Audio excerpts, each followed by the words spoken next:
Hello everyone. World Talent Economy Forum. Today we bring another new guest, Dr. Soha Akeki. I think already she introduced her thought, philosophy, and guideline about educations. And we have another guest from France Graduate School, Dr. Kenan, and we will discuss about present education system. Every day I get a lot of call from different countries, different education arena.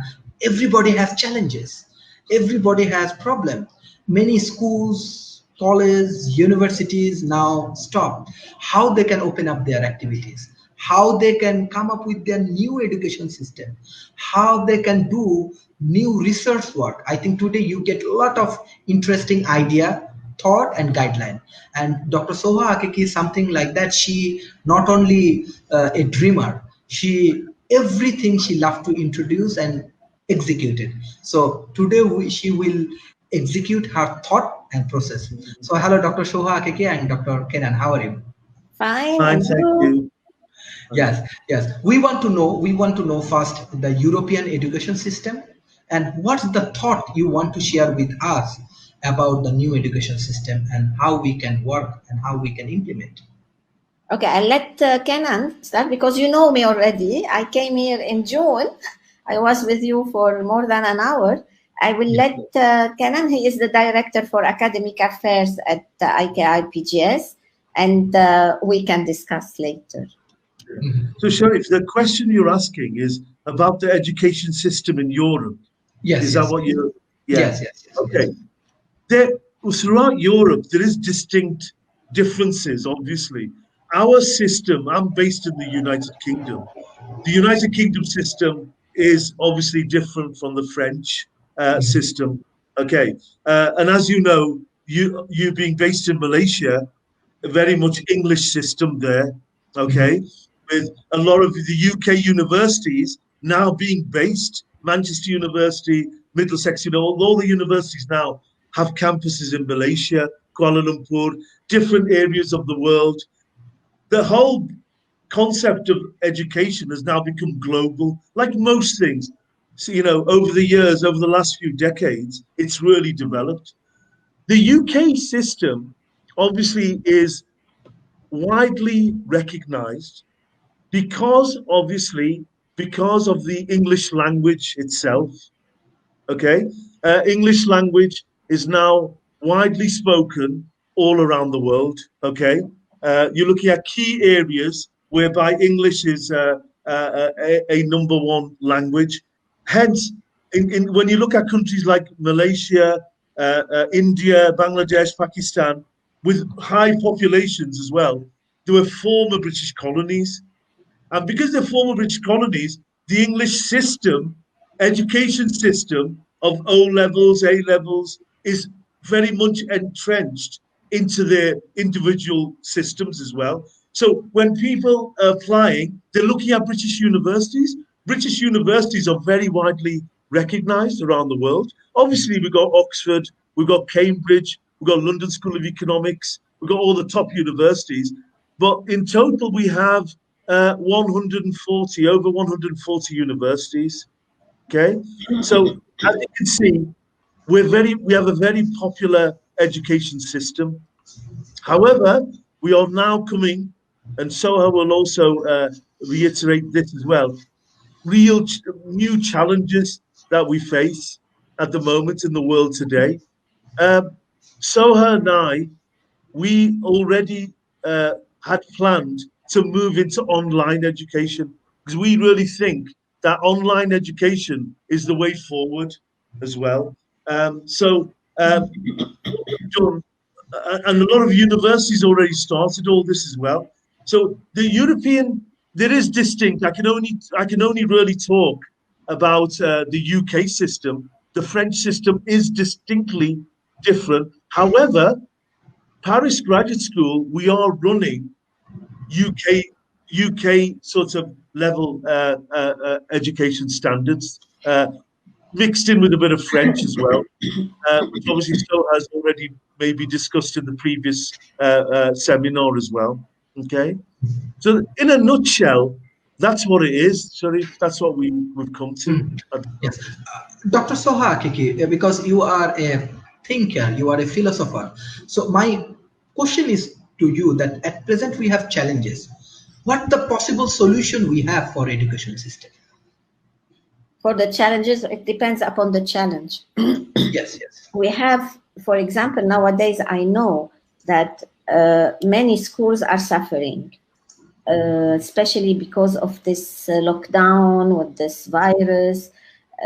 We were really in a position, nobody was expecting this, because we already had viruses in the past, but we didn't have all this, how can I say, this lockdown. It was really like a fiction.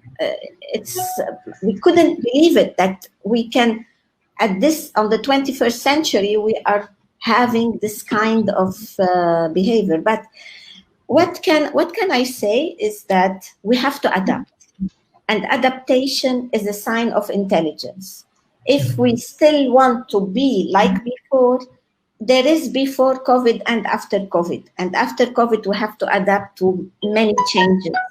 And we have to accept them, because if we don't accept them, we cannot survive. So the challenges are to adapt. So what are the challenges? Depending upon what the challenges are.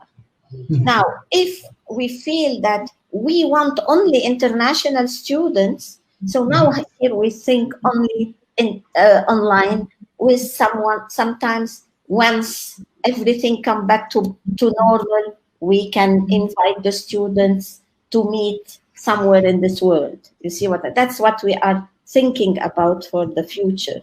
But for now, we are turning online 100%, all online. Research-based, as I said last time, research-based, because why we want research-based? Because we want our students to work at the same time. And we are actively looking for jobs for the students. Here Kenan can confirm, because he is taking care with Evelyn. Sorry, Evelyn couldn't be on the call. To find jobs for the students before they graduate and after they graduate. It depends upon the environment or the position. Mm-hmm. Yeah, I mean, one of the specific thing I want to know, like example, this is our culture that we will finish our study, then we go for job market, right? And Yeah. Corporations, they will go for interviews and they will do all of the necessary things. But why you think that they have to engage with job first, then they can engage with the academia and get better education and better system? We had many challenges once the students graduated. They graduate, they go and look for a job, and the companies tell them, "Oh, you don't have an experience, we can't hire you." So here, and how is he going to get an experience if nobody will hire him? It's a catch-22 after, which means they will stay without job forever at the end of the day. So that's why we need to have the students from year one start working.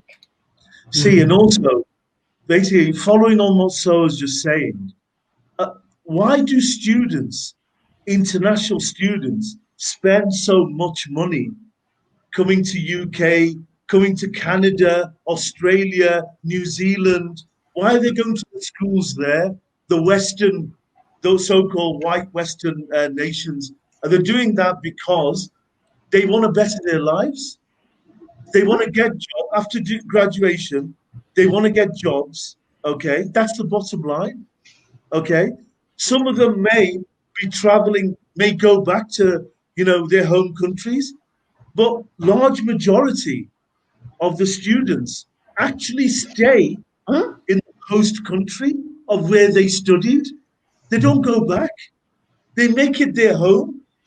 The British government know that. The US government knows that. The Australian government, Canadian government, all the governments know that. So what they do this post-study work visas now, which are very popular. Why? They need also the brains. They need qualified people in jobs. So there is a big market. And as Soha mentioned, the COVID-19, the COVID-19 has a real impact on all this. Real impact. Okay. Okay. I want to know one thing. In this pandemic situation, actually, many people losing their job. I think millions of people actually losing their job. So even in that situation, how you a student can place themselves in a job market? What's the criteria? What's the solution? What the unique advice you have for young population? The irony is that you have job offers as well at the same time. The irony, you see, you have people, they will be losing their jobs. It depends upon which industry. The industry which was really touched by this COVID was the tourism and restaurants, hotels, cinemas, theaters, culture as well. But the others, I think all the like industry, like food and drug, all this is working and they are hiring. Okay. Okay. It depends which industry, you see. Okay, ma'am, I want to go for more specific things. Let's say you get 10 specific students, those who are around 20 to 22 years old, and they want to get in job market. So how they think themselves, how they prepare themselves for job market. Even example, if they want to go to Europe, or example, they want to develop their career in IT industry or biotech industry, how they can prepare themselves. So if I could just make a point here, you can get graduates with first-class honors degree. Yeah, you can, but they've got no communication skills at all. Okay, so when they come in front of you on an interview, okay, you look at their CV, they've got the best universities, best qualifications, okay, but they can't communicate properly. I think the most important thing is the fact that interpersonal skills have to be developed by institutions, whether you're a university or a private institution like Paris Graduate School. We have to make sure our graduates do not just pass, they're not just a number, they're not just a statistic, but they actually pass and graduate, as well as have the skills to in the job market. Because if I'm an employer, which I am, so as an employer, if we find that the candidate, the students, or the candidate who's being interviewed cannot communicate effectively, or he or she might have a first-class degree, we will not hire them. We won't. That's why at university, so much emphasis is paid on presentation skills, interpersonal skills, team building skills, delegation skills. How do you learn that? At work. Workplace is the best, place to learn. And that's why young graduates are taken in at the age of 21 in the UK. They do a 3-year degree in the UK after their A-levels. Then they put in training, intensive training, interpersonal skills. They're giving a lot of presentation skills and all that. That's the only way they can develop their skills, okay? And we educationalists, we have a responsibility not just for academic attainment, but also help them with their interpersonal skills as well. I think Soha will agree with that. I feel it's better to have real experience in a company. You see, we did case studies in the classrooms, we did role play, whatever you want. That's good. I'm not saying that it's not good, but it doesn't teach much as it teaches in a company, in a real experience the student is living. That's why I want my students to start working from year one. Even small jobs. I'm not telling them you be a manager. No way. No. Each one of us started low and started climbing the steps one by after the other. But we have to that way, because if you don't work and you get a master, and once you are hired on a low position, you won't accept. Oh no, I have a master. Yeah, but do you have an experience? You see what you see? We have to be reasonable and to be down to earth. We cannot get a managerial job if we didn't know how the lower level works. That's it. Yes. I want to know more. Let's say in present situation, our young community, they have a trend for entrepreneurship, startup, this kind of things. Even many young, even in WT Forum, when we invite young talent people and they said, okay, education is not helpful for me, entrepreneurial journey is more important, education system is not available, this, that, many thought now working through this entrepreneurial journey. How do you want to analyze these things? What's your comments? How do you want to guide these entrepreneurs and young entrepreneurs, those who have a very big dream and they want to change their society and everything? What's your opinion? Kenan? Well, entrepreneurship, yes. Obviously, I think the percentage is about 20% of graduates in the UK go into entrepreneurship. Very popular route. However, going into, as you know, entrepreneurship now on BBA, MBA is a very popular module as well. There's MBA in entrepreneurship, okay? And, there's a question that is always asked as well. Are entrepreneurs born or are they made? Okay, I think it's a mixture of two myself anyway. Okay, you got to have a lot of luck. Okay, you got to have the business ideas. Okay, there's so many good innovative ideas out there. So it's fraught with danger as well. Any new graduate, if they go into entrepreneurship, number one, they need money. You cannot set up a business without money.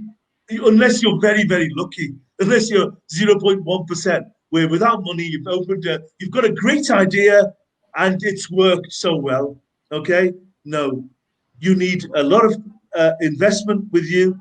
You need to have a proper business plan. Okay, do you know how to make a business plan? You need to have cash flow forecasts. You need to have a marketing plan. So young graduates who move into entrepreneurship will have to be armed with all this information and knowledge before they start on their journey. And going into business, and I can tell you as well, is not easy. It's very, very difficult. There's so many pitfalls. And guess what? You need to be so patient. Rome was not built in a day. Business was not built in a day. Your likes of Microsoft, the Dells, it took so much pain and experience in developing the business. So I would advise, my advice to young students who are thinking of going into entrepreneurship is that they should beware of all the pitfalls. And it's not an easy road. It's not an easy road at all. Yeah. So I think so. Yeah, of course. Yes. It depends also upon the country where you're in. To entrepreneurship, maybe in some countries there are easier way to get into entrepreneurship than others. But of course, if you don't have the idea, if you don't have a solid business plan, forget it. So it's. But to be honest, I encourage the students to be entrepreneurs. I encourage. Sometimes you have ideas which you don't need big money, big capital. So go for it. Yeah, of course. I encourage heavily entrepreneurship, of course.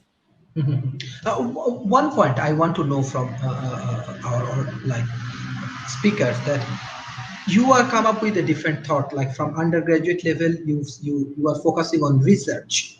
And I know many developing nations, they do not have a very good base of research in academia and other things. So why you focus on research? even in WT forum we find many big universities, they are discussing that research has let's say University of Malaya, they said that we have many research related work, only 19% research work actually practically implemented, so 81% we cannot. So why you think research is very important from undergraduate level, and I think what the thought, what the process? Yeah. It depends which topic you're talking. And of course, you have some majors you cannot work with research, but our majors, our topics, we can work completely with research, no problem. But of course, we have few classes for the BBA, also for the MBA. Of course, we are not going to leave the students completely on research, but to be honest, majority is research, yes, because business, we need research, unless accounting or accounting, yes, of course, we need classes because we need formulas, we need all this, but the rest, marketing, really, do you need classes? I think they have to they have to work it on research marketing. It's on common sense as well, on to be honest, you can stay in the classrooms the whole day with the marketing, and if you don't learn anything, only you learn your topic, and you will not learn anything, to be honest. It's either you work it out, you see how it works, or you will not learn. Exactly. And also, we've got such a vast array of research papers, journals, that we have. Technology that allowed us that. When I was at university all those years ago, we didn't have, we only had the library. We only went to the local library and we used to research from the books. Nowadays, we've got journals, online journals. We have thousands and thousands. In fact, we have an information overload now. We've got too much information. And the challenge for the young students now is to see which research, which information is relevant and what's not relevant. The power of knowledge is there. Remember that we have so much knowledge that we can gain from our online platform, online learning. I mean, we've developed our own online programs, and if you go through that as well, all the it'll be linked to all the journals. You've got all the lecture material. You've got all the books. We used to buy the books. It's so expensive. Now it's all online. So yeah, it's changing. The landscape, the higher education landscape is changing now to such an extent that it's technology driven now. Yes, Dr. Soha, my question is that, like, you are working with the online educations, and we are now in like one situation. We are stay in one of the situation now. The situation is not a normal. So yes, we can understand the importance of online education. But do you think that online education system can replace the regular education system, let's say classroom educations and other things? I cannot predict. Sorry, yes, continue. Yes, basically, every universities around the world, they are trying to do online educations, but how it will be effective for our student? It will affect, which means if they want to travel to find new culture, the students, they cannot for the time being. If they are online, they have to remain where they are. Although even some universities in US now, they are going to renew their student visa even if they are online, to remain in the country. So which means, and even in Europe, they will do the same, I'm sure, because they don't want to lose the foreign students, because the foreign students is a good market for the European countries. We need foreign students in Europe. It's really a wealth for the European countries. So that will be one point. But to be honest, everything is big data. We are moving towards big data now, and all high tech and all I don't know, if you look at kids, they know more about their iPad or their iBook or their, I don't know, what whatsoever, more than having a paper book. Yeah. I think everybody's gonna move slowly but surely to be You're on absolutely high. right. The younger generation now, the kids of today are so comfortable with iPads, iPhones, technology. In fact, they teach us. 7-year-olds, 8-year-olds even teach us. It's incredible. But coming back to what you were saying about online and whether the challenges for the universities, are yes, to reach out to the student population, the global student population. But I think the best type of learning nowadays is what we call blended learning. And that's doing at Paris Graduate School with our satellite campuses, where we will have small campuses. You'll have the courses all online. However, 2-3 times a week, the student can come to the campus and meet the professors and their lecturers and go through areas that they're not sure about, what they've got online, what they've read online. Okay. This is already working. It's called blended learning. A lot of universities have now adopted this. They've cut down on the classroom interaction now. Where you go physically, where I go physically to the campus, they've cut that down. And what they've done with the blackboards and other online platforms, they put all the programs, the video case studies, the online lectures, professor webinars, etc., is all online. So a student, instead of taking the class at 1 o'clock, they can look at the class at 1 o'clock in the morning, the time when they're free, or the time that they feel comfortable in learning. Remember, we're all different. I can only learn during the mornings. After 9 o'clock, I'm dead.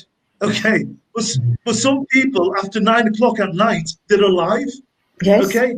So it's all about individual choices. But areas that they want to develop, they don't understand. They can go to the campus and then they can discuss with the professors. I think that really works that way. The blended learning approach. Yeah. That's what it was before, anyway. Before COVID, we had it. We had that, exactly. Yeah. Yes. Both of you from two different countries. One from you, Dr. Soha from France, Dr. Kenan from UK. I want to know the present situation in France and UK, especially job market and the education industry. Job market in France is really suffering a lot. Because don't forget, France counts on tourism a lot, and tourism was hit deadly. So I don't know about UK. Well, the UK, as you know, Sharif Soha, the UK is mainly a service-orientated country. We have many service jobs. There you go. We do not make anymore. We used to be in shipbuilding. We used to be in car manufacturing. We don't have any insurance, banking, all this. Banking, tourism, and all that. Tourism, like France, London, like Paris, is the #1 destination for tourism. That is suffering because of the COVID-19 environment. Okay, but we're not a manufacturing country, unlike Germany. Germany is still very strong. Obviously, it's gone down because they are manufacturing. They're a manufacturing base. Mercedes-Benz, BMW, the car manufacturing, their electronics, their manufacturing generally, meat processing, all this is so strong. They are weathering the storm around Europe. Britain is, like France, lagging behind. So that's a key challenge now. The job market has taken a hit. Okay, it has to go. The government has helped. We've had a lot of government support, but how much can the government help? How much more? How many more months can they help? They can't. They can't. No. Yeah. Already, I heard this morning that England lost 20 points on the GDP. Have you heard this news? Yeah. Yeah, GDP, 20 yeah. points. It's too much. Huge. It's a, Huge. France is about 14. Yeah, So and and also, Soha, the impact of this will go on for years. of course.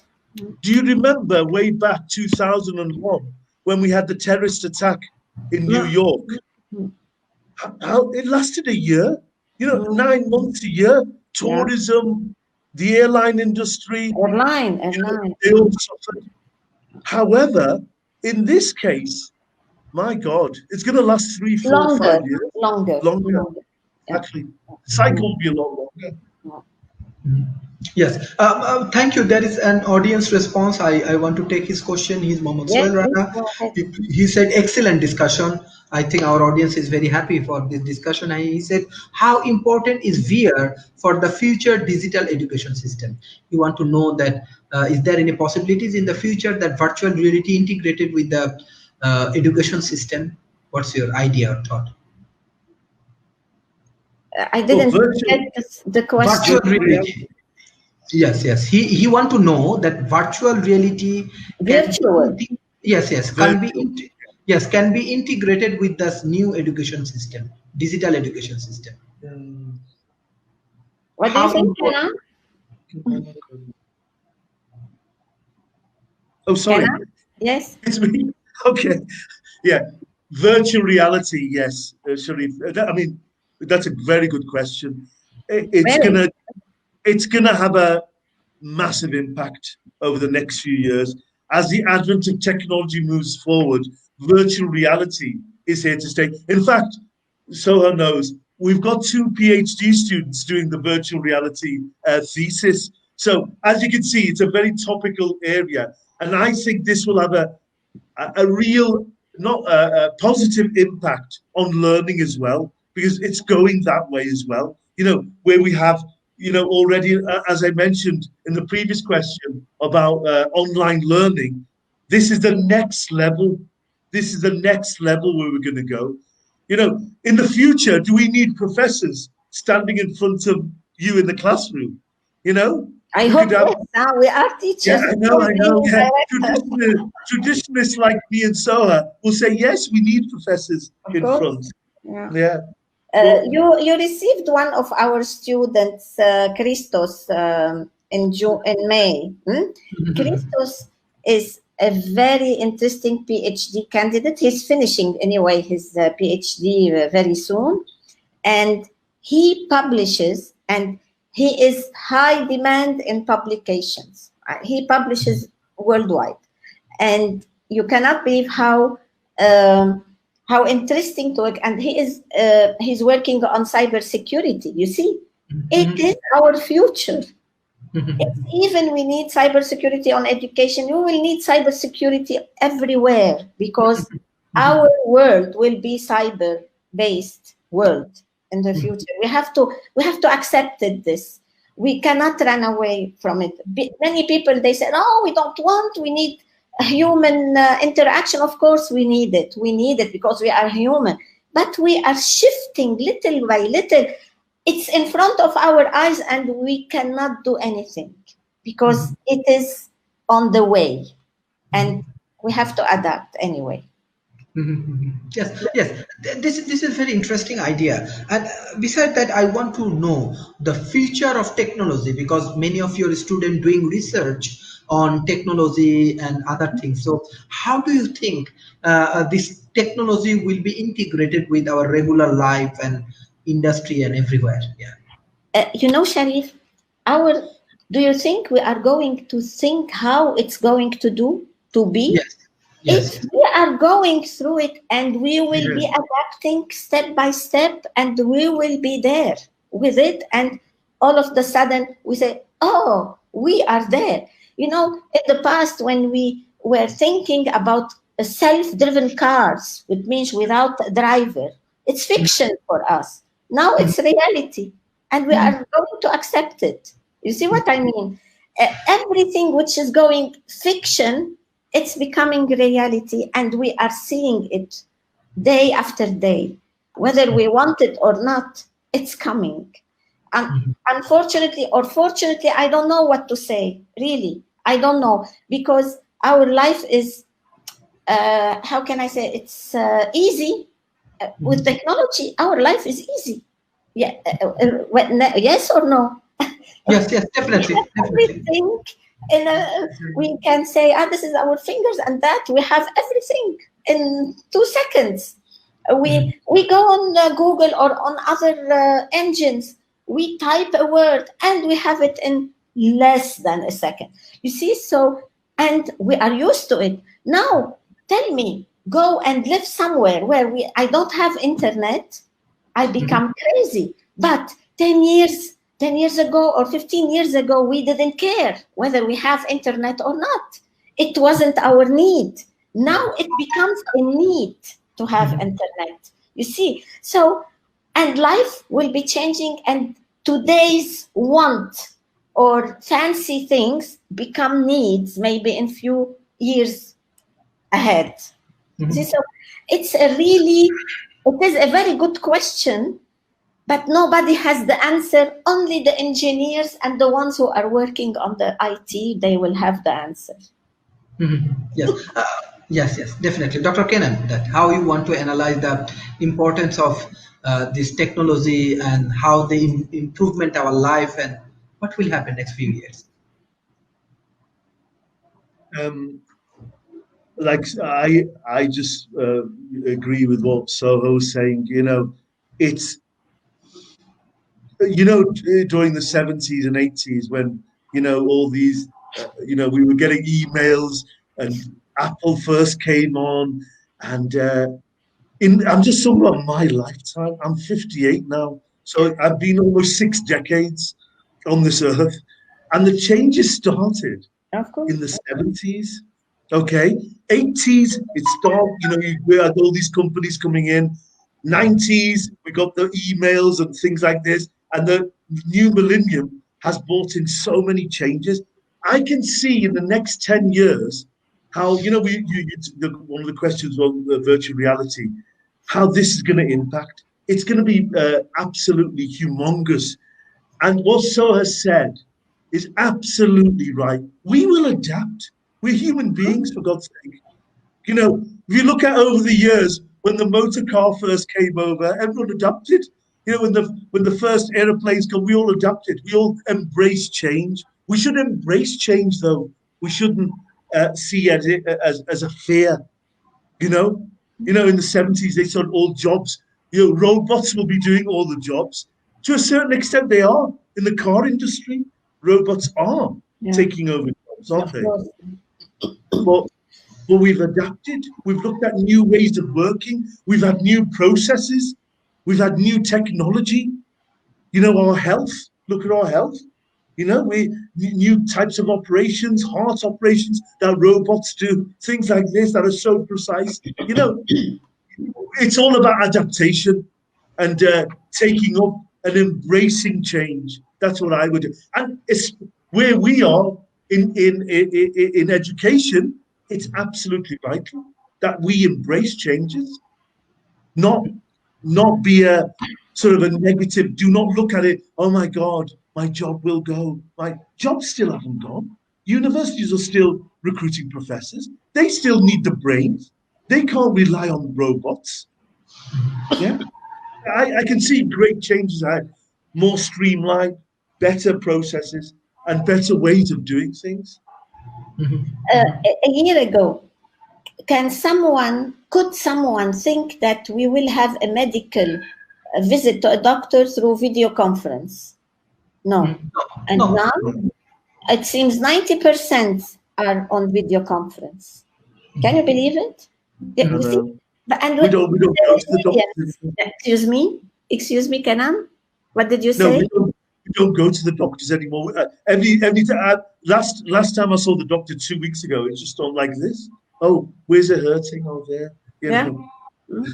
Can you believe it? See, we are going to virtual life anyway. We have to accept it, and that's it. It's a fact. Now it's a fact. Before it was fiction. Now it's a fact. But there is another important thing, like example, WT Forum, we are discussing and we are trying to understand the real scenario of artificial intelligence. So your organizations, you are trying to find out the way for the job market for a student.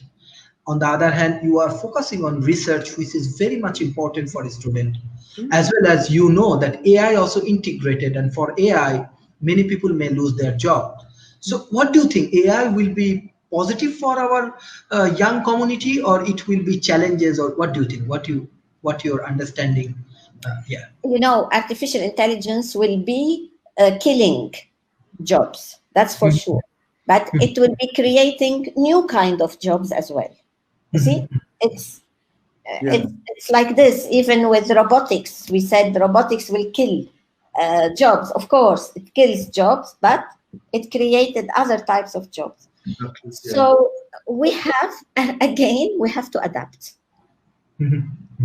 Okay. You know, we got rid of all the typists, all the Olivetti, remember the Olivetti typewriters? You don't see them anymore, do you? And they said, oh my God, all secretaries do. You know, we won't have any secretaries and all that.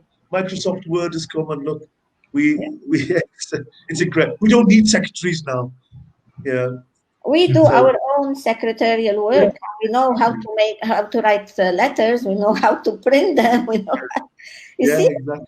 In the old days, you know, they used to use the secretarial services. Yeah. Yeah. You see, different types of jobs. Yeah. Yes, like I want to know more about the Parish Graduate School. How you want to differentiate yourself from the present education system? How it works? What the inside story that you have so much of power, innovation, and research? Yeah. Kenan, you start, and I will finish. Well, Soha is the founder of IKI. She's the and as the name says, innovative knowledge, and that is the key. To be honest, innovation. We look at innovating new ways of learning, new ways of wanting to deliver programs, and that's what we're doing. We're doing satellite campuses around the world. We're developing all that. We're bringing in new courses as well, new types of courses. We also have developed, seminars, conferences. We're inviting key speakers. So Paris, like think tank, we're looking at, looking at areas of being a more of a think tank as well. Okay, so we are moving into new territory that we've already been in as well. Okay, but I think moving out of our comfort zone will help us as well. Okay, to be more innovative. And what we're doing, and like So has mentioned about the job market, we will be looking at, because no university or no college actually helps in a dedicated way graduates for jobs as well. So what we're looking at, our own students who are registered, we're looking at getting them jobs, getting them secured. They're learning. They're also undertaking our academic programs as well. Okay, they're getting the full support from Paris Graduate School, our professors, our array of professors who are there, and also our online rich material there. And on the other side by side, they'll be working more like industrial experience that we have. In England, we have some universities. If you get into the third year, they give you industrial experience. In your fourth year is your final year. So it's like a sandwich course. So what we're trying to do is doing all that, but right from the beginning, helping the students start earning money, not just starting earning money, but like Soha said, there's nothing better than corporate experience. No matter, it doesn't have to be a managerial job.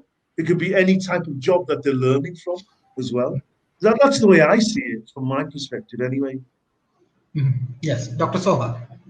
Yeah, only to add to what Kenan just said, our students, for example, this year, they are registering to be in the school and having a job at the same time, many of them. So which means they will be online, students online, and they will get a job. And we told them, if you don't want to register without a job, you are free. We are not forcing them to be our student. You see what I mean? We want them to be happy and to be convinced that what we are offering them is good. We are not forcing anybody. They know what are the course is about, and they know what we are doing. So everything is crystal clear. We don't hide anything. So we told them, you want to come and work, or you want to be only online student? Does it interest you to be only online student, or one online student with a job? It's up to them. So this is one. Second, coming back to the key speakers, we have almost every Friday. Now it's summertime. We're not being able to offer webinars every Friday. But for example, this Friday we have one on leadership, and it's a key speaker from US who is going to do a webinar on our platform, the portal, and we will be having other key speakers next month, the following month, also on different subjects, which can help also in the major we are offering. Yes, yeah, this is very interesting in that, like, you are focusing on job market, you are focusing on research. Besides that, I want to know, like, the cultural activities and other things in Europe, because people are very big fan of France. Even UK has very good cultures.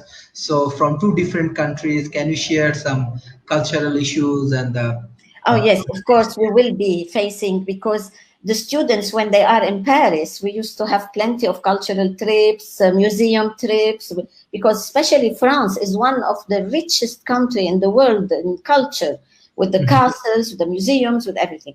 So this year, even this year, if they want to be in France, we have to book in advance to go to a museum. We have to book in advance, which means they don't want crowds, wherever. It's going to be an obstacle anyway. So even us, we don't feel like going anymore when we have to book in advance. Maybe we don't want to go that day. We want to go now. And if now we can't go, forget it. You see what I mean? We are going to face these challenges in the future, especially this year. But to be honest, if we want to carry on to be completely online, we can organize trips to France. Of course, it's extra fees. They come to France and we do only cultural trips. That's what we are planning to do. But once everything come back to normal. Yes, Dr. Kenan. So, can you share about the European culture, especially UK culture, with our audience? And The UK culture itself. Yes, yes. Okay. As you know, Sharif, the UK culture is very familiar than the French culture. Sorry, unless you're in French Africa or Lebanon or places like that, French. But obviously, you've got the English-speaking nations of America, Australia, New Zealand, India, Bangladesh, Pakistan, Sri Lanka. So they are huge populations there as well. So everyone is aware. You know, we have cricket, football, which obviously you played well. But Soha knows what. Do you know what cricket is, Soha? Yes. Have you heard of cricket? Yeah. So cricket is not played in France, is it? Okay. So no. When you look at artifacts such as that of the English culture, remember, we're also a complicated nation. We have other nations. We have England, Scotland, Wales, Northern Ireland, you know, as part, and they're all distinct cultures within that. They don't like each other, by the way. So you know, although it's all British, it's all called Britain. It's a part of the United Kingdom. They're all separate countries with separate flags, with sometimes separate languages. Okay, but it's all under one unified country called the United Kingdoms. Okay, so we have a rich culture. Obviously, everyone is familiar with the UK culture. They know about, as I was mentioning, about the universities. They all know about the universities. They all know about the sports, the Queen. You know, we have the Queen itself, yeah. and the royal family. Yeah, the royalty as well, which obviously France had.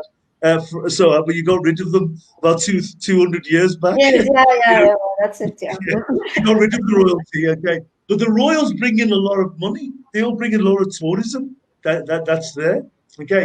So the English culture, the British culture is very well known. The food is not very nice, unlike the French food. Okay, I've got to say that. Okay. You know, it's very boring, very bland. The English, you know, English dishes. Do you know what the most popular English dishes is now? The most popular food in England. Fish and Yes. chips. Biryani? No, Fish yeah, and fish and chips. No, but no, Yeah.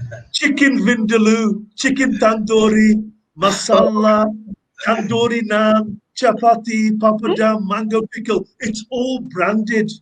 All of the Indian, is branded. My father came here many, many years ago, and he opened an Indian restaurant, like they all do. Okay, Yeah. and it's now so popular. You can go to the street and you can ask an Englishman, "What does a chicken tikka masala look like?" He'll tell you. Oh, nice chicken in the red tandoori sauce. It's got the capsicum. It's got the see. It's all branded. It's all very well known. So English British culture is very familiar to a lot of international students. Okay, and something that it's also loved as well. Okay, it's like any culture. You have the good side and the bad side. Any student that comes into UK or even France, you take the good side. There's so many good things about the culture of the UK, of the Western world, that you can mixed with your own, say, Indian, Asian culture or Middle Eastern culture. It can be a great mix that you have there. Yes. That's Yes. the way to it. Yes, yes. But beside that, I want to know because I know that at present situation, I'm really, really sorry about that. What's happened in Lebanon and the Yeah. people over there. Can you share something about these things? Because I know that you have some good knowledge about Lebanon and their things. We are really, really sorry what happened in Lebanon. But can you share? Yeah. It's really sad. What can we share about this sadness, about this catastrophe? Only what we can do is to help, and that's what we are trying to do. Some aids, not only financial support, moral support, any kinds of aids. They need it. Really, they need it. Dr. Kenan, do you working with Dr. Soha on this project or how? Yeah, I mean, well, we're doing a charity Yeah. cycle ride for Lebanon. I mean, it's a real catastrophe that happened, and Yes. and especially in this time, where we had the virus, and people are just recovering, coming back to it, and then for something like this to happen, such a catastrophic incident like this, and look, it's cost the Lebanese government, hasn't it? So, obviously, Yeah. I don't want to be. I don't want to be into politics now. yeah, But yes, of course. Usually, that's normal to cost something with the exactly. politicians. But all what I am worried about is the population. The others, I don't care. It's the populations, the injured who will be handicapped for life. That's even worse than being killed. I feel the ones who are injured and handicapped for life. I can't believe it. It's too much. It's too much. And of course, you have 3,000 people without homes. Without how can we prescribe this? It's really, I don't know. All what we can do is to help them. That's it. No, this is very important because in the global community now we have a lot of challenges everywhere. Not only COVID, I think flood is also another challenges in Asia.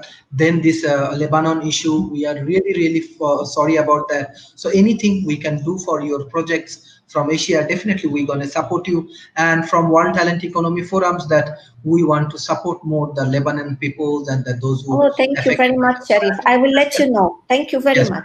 Yes, ma'am. And beside that, you know that you like in Asia we have many young community. I think 50 more than 50% people actually young. So what you want to advise them, because now we are in many challenging situations, but many people said that the challenging situation give more opportunity, give more hope, and give more solution. What you want to share? Yeah, For the for the young youngsters, community. keep Yes. hope. Keep hope. Hope is Mhm. important. Resilient. Be resilient. Mhm. It's important in life, because we have to understand that life is not always sunny days. We will have sunny, rainy, windy, thunder, whatever. You have to be resilient in this life Mhm. and keep hope, because at the end of the day, life is beautiful. Mhm. Yes, yes. Dr. Kenan, like what you want to share with our young community, because in pandemic situation, how they should play for their nations. What your advice?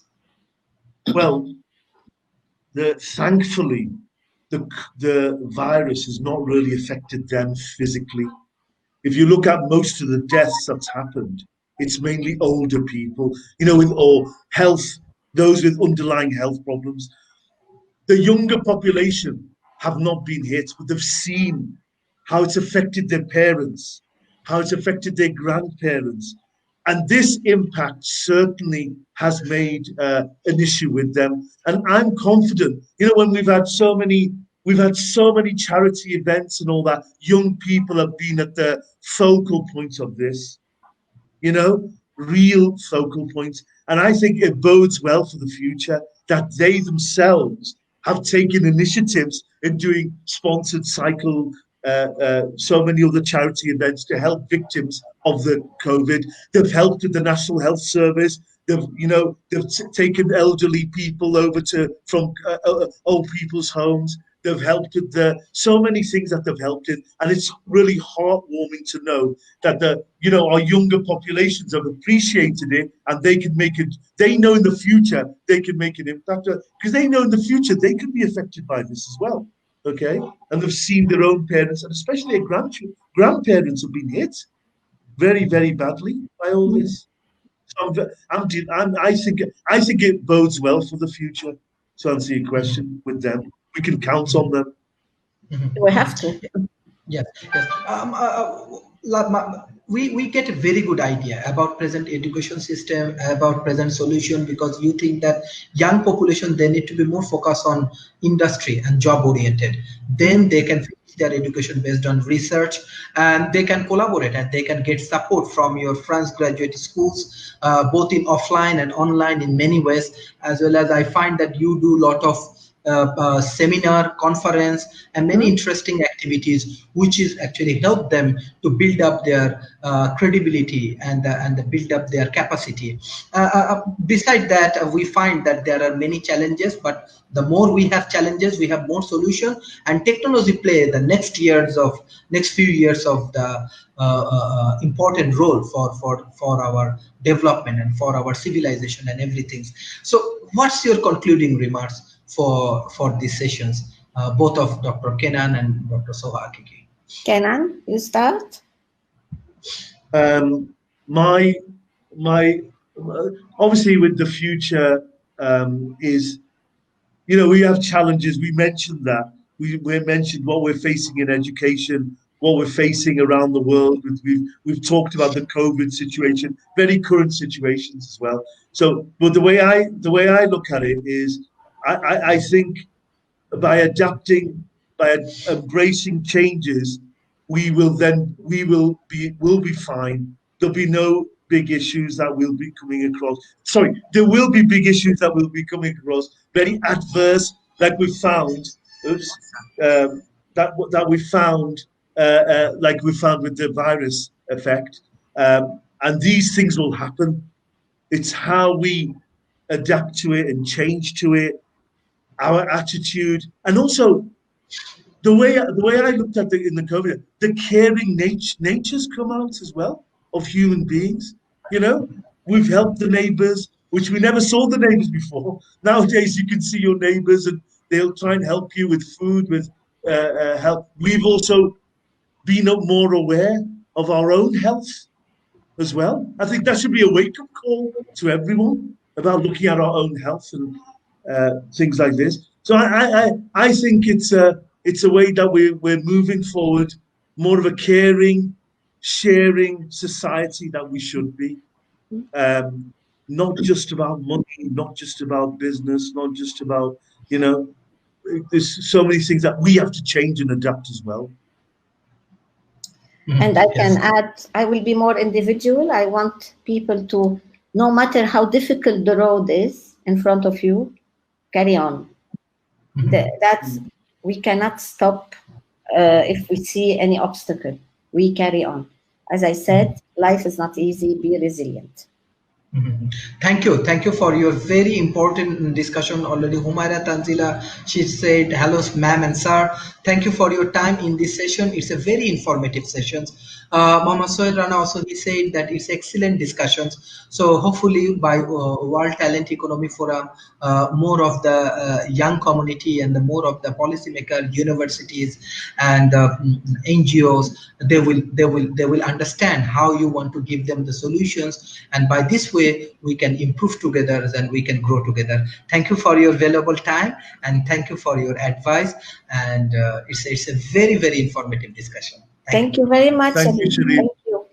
Bye. Yeah, thank you for having us. Bye. Thank you. Bye. Bye-bye. Bye.